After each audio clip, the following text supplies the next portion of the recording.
Pramuka merupakan organisasi pendidikan non-formal di Indonesia yang menyelenggarakan kegiatan kepanduan sehingga bisa mendidik para siswa sekolah menjadi lebih disiplin dan juga mandiri.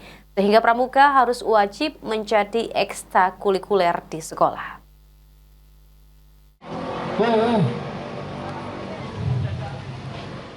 Pramuka yang merupakan organisasi pendidikan nonformal dan menyelenggarakan kegiatan kepanduan di Indonesia terus digalakan untuk dapat menciptakan siswa yang disiplin dan juga mandiri.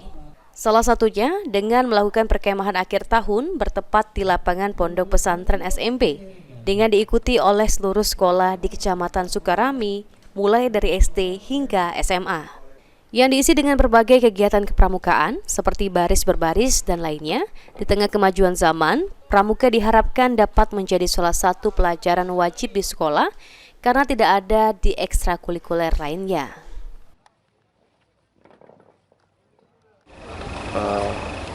Pada akhir-akhir ini pramuka ya dianggap hanya sekedar ekstrakurikuler, hanya sekedar seragam, namun ya banyak itu ada pendidikan karakter dan juga pendidikan keterampilan yang ada di pramuka. Di Pondok Pesantren SMP sendiri, pramuka menjadi ekstrakurikuler wajib dan rutin dilakukan setiap minggunya hingga diharapkan santri menjadi lebih disiplin dan memiliki karakter. Diajar belajar ngaji, belajar agama, tapi dia dilatih keterampilan bagaimana dia disiplin, punya karakter dan punya keterampilan terkait dengan pramuka. Karena tujuan pramuka ini adalah untuk membentuk disiplin kepada santri maupun siswa di pondok. Berdasarkan Undang-Undang Nomor 12 Tahun 2010 tentang Gerakan Pramuka, mewajibkan satuan pendidikan untuk memiliki gugus depan.